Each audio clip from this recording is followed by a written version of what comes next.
شروع اللہ کا نام لے کر جو بڑا مہربان نہایت رحم والا ہے۔ ہر طرح کی تعریف اللہ ہی کے لیے ہے جس نے آسمانوں اور زمین کو پیدا کیا اور اندھیرے اور روشنی بنائی۔ پھر بھی کافر دوسری ہستیوں کو اپنے پروردگار کے برابر ٹھہراتے ہیں۔ وہی تو ہے جس نے تم کو مٹی سے پیدا کیا، پھر مرنے کا ایک وقت مقرر کر دیا اور ایک مدت اس کے ہاں اور مقرر ہے۔ پھر بھی تمہیں کافروں اس بارے میں شک کرتے ہو، اور آسمان اور زمین میں وہی اللہ تو ہے، وہ تمہاری پوشیدہ اور ظاہر سب باتیں جانتا ہے، اور تم جو کام کرتے ہو وہ سب سے واقف ہے۔ اور اللہ کی نشانیوں میں سے کوئی نشانی ان لوگوں کے پاس نہیں آتی مگر یہ اس سے منہ پھیر لیتے ہیں۔ جب ان کے پاس حق آیا تو اس کو بھی انہوں نے جھٹلا دیا، سو ان کو ان چیزوں کا جن سے یہ ہنسی کرتے ہیں ان قریب انجام معلوم ہو جائے گا۔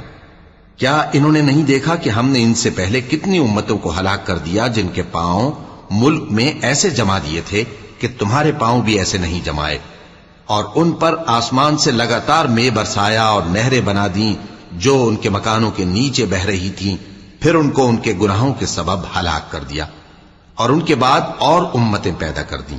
اور اے پیغمبر، اگر ہم تم پر کاغذ میں لکھی ہوئی کوئی تحریر نازل کرتے اور یہ اسے اپنے ہاتھوں سے ٹٹول بھی لیتے تو جو کافر ہیں وہ یہی کہہ دیتے کہ یہ تو صاف صاف جادو ہے، اور کہتے ہیں کہ ان پیغمبر پر فرشتہ کیوں نازل نہ ہوا جو ان کی تصدیق کرتا، اور اگر ہم فرشتہ نازل کرتے تو کام ہی فیصل ہو جاتا، پھر انہیں مہلت بھی نہ دی جاتی۔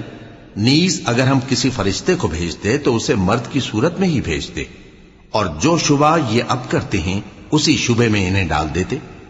اور تم سے پہلے بھی پیغمبروں کے ساتھ ہنسی ہوتی رہی ہے، پھر جو لوگ ان سے ہنسی کیا کرتے تھے ان کو ہنسی کرنے کی سزا نے آ گھیرا۔ کہو کہ ملک میں چلو پھرو، پھر دیکھو کہ جھٹلانے والوں کا کیا انجام ہوا۔ کہو کہ آسمان اور زمین میں جو کچھ ہے کس کا ہے؟ کہہ دو اللہ کا۔ اس نے اپنی ذات پاک پر رحمت کو لازم کر لیا ہے، وہ تم سب کو قیامت کے دن جس میں کچھ بھی شک نہیں ضرور جمع کرے گا۔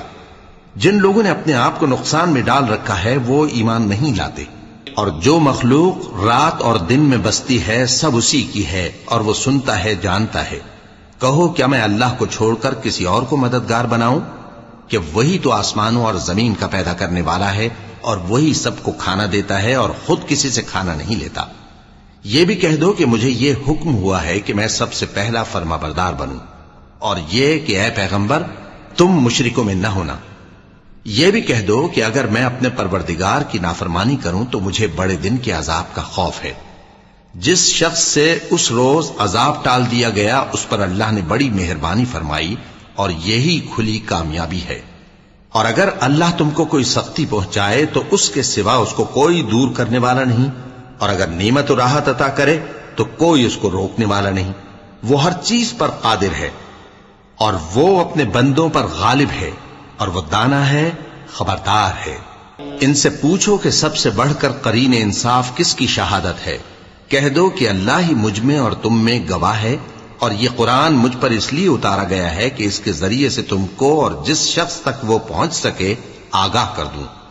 کیا تم لوگ اس بات کی شہادت دیتے ہو کہ اللہ کے ساتھ اور بھی معبود ہیں؟ اے پیغمبر کہہ دو کہ میں تو ایسی شہادت نہیں دیتا۔ کہہ دو کہ صرف وہی ایک معبود ہے، اور جن کو تم لوگ شریک بناتے ہو میں ان سے بیزار ہوں۔ جن لوگوں کو ہم نے کتاب دی ہے وہ ان کو یعنی ہمارے پیغمبر کو اس طرح پہچانتے ہیں جس طرح اپنے بیٹوں کو پہچانا کرتے ہیں۔ جنہوں نے اپنے آپ کو نقصان میں ڈال رکھا ہے وہ ایمان نہیں لاتے۔ اور اس شخص سے زیادہ کون ظالم ہے جس نے اللہ پر جھوٹ باندھا یا اس کی آیتوں کو جھٹلایا؟ کچھ شک نہیں کہ ظالم لوگ کامیاب نہیں ہوں گے۔ اور جس دن ہم سب لوگوں کو جمع کریں گے پھر مشرکوں سے پوچھیں گے کہ آج وہ تمہارے شریک کہاں ہیں جن کا تمہیں دعویٰ تھا؟ تو ان سے کچھ عذر نہ بن پڑے گا، اور بجز اس کے کچھ چارہ نہ ہوگا کہ کہیں اللہ کی قسم جو ہمارا پروردگار ہے ہم شریک نہیں بناتے تھے۔ دیکھو انہوں نے اپنے اوپر کیسا جھوٹ بولا، اور جو کچھ یہ افترا کیا کرتے تھے سب ان سے جاتا رہا۔ اور ان میں بعض ایسے ہیں کہ تمہاری باتوں کی طرف کان دھرتے ہیں، اور ہم نے ان کے دلوں پر تو پردے ڈال دیے ہیں کہ ان کو سمجھ نہ سکیں، اور کانوں میں بوجھ ڈال دیا ہے کہ سن نہ سکیں، اور اگر یہ تمام نشانیاں بھی دیکھ لیں تب بھی ان پر ایمان نہ لائیں۔ یہاں تک کہ جب تمہارے پاس تم سے بحث کرنے کو آتے ہیں تو جو کافر ہیں کہتے ہیں یہ قرآن اور کچھ بھی نہیں، صرف پہلے لوگوں کی کہانیاں ہیں۔ وہ اس سے اوروں کو بھی روکتے ہیں اور خود بھی پرے رہتے ہیں، مگر ان باتوں سے اپنے آپ ہی کو ہلاک کرتے ہیں اور اس بات سے بے خبر ہیں۔ کاش تم ان کو اس وقت دیکھو جب یہ دوزخ کے کنارے کھڑے کیے جائیں گے اور کہیں گے کہ اے کاش ہم پھر دنیا میں لوٹا دیے جائیں تاکہ اپنے پروردگار کی آیتوں کی تکذیب نہ کریں اور مومن ہو جائیں۔ ہاں، یہ جو کچھ پہلے چھپایا کرتے تھے آج ان پر ظاہر ہو گیا ہے، اور اگر یہ دنیا میں لوٹائے بھی جائیں تو جن کاموں سے ان کو منع کیا گیا تھا وہی پھر کرنے لگے۔ کچھ شک نہیں کہ یہ جھوٹے ہیں، اور کہتے ہیں کہ ہماری جو دنیا کی زندگی ہے بس یہی زندگی ہے اور ہم مرنے کے بعد پھر زندہ نہیں کیے جائیں گے۔ اور کاش تم ان کو اس وقت دیکھو جب یہ اپنے پروردگار کے سامنے کھڑے کیے جائیں گے، وہ فرمائے گا کیا یہ دوبارہ زندہ ہونا برحق نہیں؟ تو کہیں گے کیوں نہیں، ہمارے پروردگار کی قسم بالکل برحق ہے۔ اللہ فرمائے گا اب کفر کے بدلے جو دنیا میں کرتے تھے عذاب کے مزے چکھو۔ جن لوگوں نے اللہ کے روبرو حاضر ہونے کو جھوٹ سمجھا وہ گھاٹے میں آ گئے، یہاں تک کہ جب ان پر قیامت ناگہاں آ موجود ہوگی تو بول اٹھیں گے کہ ہائے اس کوتاہی پر افسوس ہے جو ہم نے قیامت کے بارے میں کی، اور وہ اپنے اعمال کے بوجھ اپنی پیٹھوں پر اٹھائے ہوئے ہوں گے۔ دیکھو جو بوجھ یہ اٹھا رہے ہیں بہت برا ہے، اور دنیا کی زندگی تو ایک کھیل اور مشغلہ ہے، اور بہت اچھا گھر تو آخرت کا گھر ہے، یعنی ان کے لیے جو اللہ سے ڈرتے ہیں۔ کیا تم سمجھتے نہیں؟ ہم کو معلوم ہے اے نبی کہ ان کافروں کی باتیں تمہیں رنج پہنچاتی ہیں، مگر یہ تمہاری تکذیب نہیں کرتے بلکہ ظالم اللہ کی آیتوں سے انکار کرتے ہیں، اور تم سے پہلے بھی پیغمبر جھٹلائے جاتے رہے تو وہ تکذیب اور ایذا پر صبر کرتے رہے، یہاں تک کہ ان کے پاس ہماری مدد پہنچتی رہی، اور اللہ کی باتوں کو کوئی بھی بدلنے والا نہیں۔ اور تم کو پیغمبروں کے احوال کی خبریں پہنچ چکی ہیں تو تم بھی صبر سے کام لو، اور اگر ان کی روگردانی تم پر شاق گزرتی ہے تو اگر طاقت ہو تو زمین میں کوئی سرنگ ڈھونڈ نکالو یا آسمان میں سیڑھی تلاش کر لو، پھر ان کے پاس کوئی معجزہ لاؤ، اور اگر اللہ چاہتا تو سب کو ہدایت پر جمع کر دیتا، پس تم ہرگز نادانوں میں نہ ہونا۔ بات یہ ہے کہ حق کو قبول وہی کرتے ہیں جو سنتے بھی ہیں، اور مردوں کو تو اللہ قیامت ہی کو اٹھائے گا، پھر اسی کی طرف لوٹ کر جائیں گے۔ اور کہتے ہیں کہ ان پر ان کے پروردگار کے پاس سے کوئی نشانی کیوں نازل نہیں ہوئی؟ کہہ دو کہ اللہ نشانی اتارنے پر قادر ہے، لیکن اکثر لوگ نہیں جانتے۔ اور زمین میں جو چلنے پھرنے والا حیوان یا اپنے پروں سے اڑنے والا پرندہ ہے ان کی بھی تم لوگوں کی طرح جماتے ہیں۔ ہم نے کتاب یعنی لوح محفوظ میں کسی چیز کے لکھنے میں کوتاہی نہیں کی، پھر سب اپنے پروردگار کی طرف جمع کیے جائیں گے۔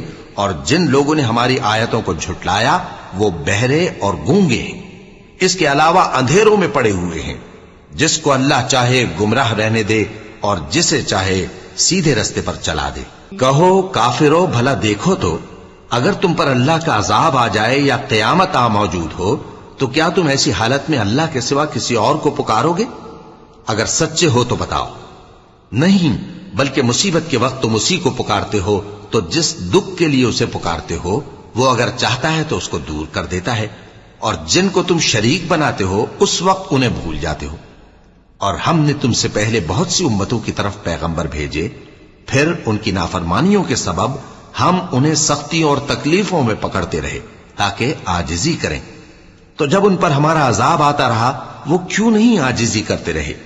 مگر ان کے تو دل ہی سخت ہو گئے تھے، اور جو کام وہ کرتے تھے شیطان ان کو ان کی نظروں میں آراستہ کر دکھاتا تھا۔ پھر جب انہوں نے اس نصیحت کو جو ان کو کی گئی تھی فراموش کر دیا تو ہم نے ان پر ہر چیز کے دروازے کھول دیے، یہاں تک کہ جب ان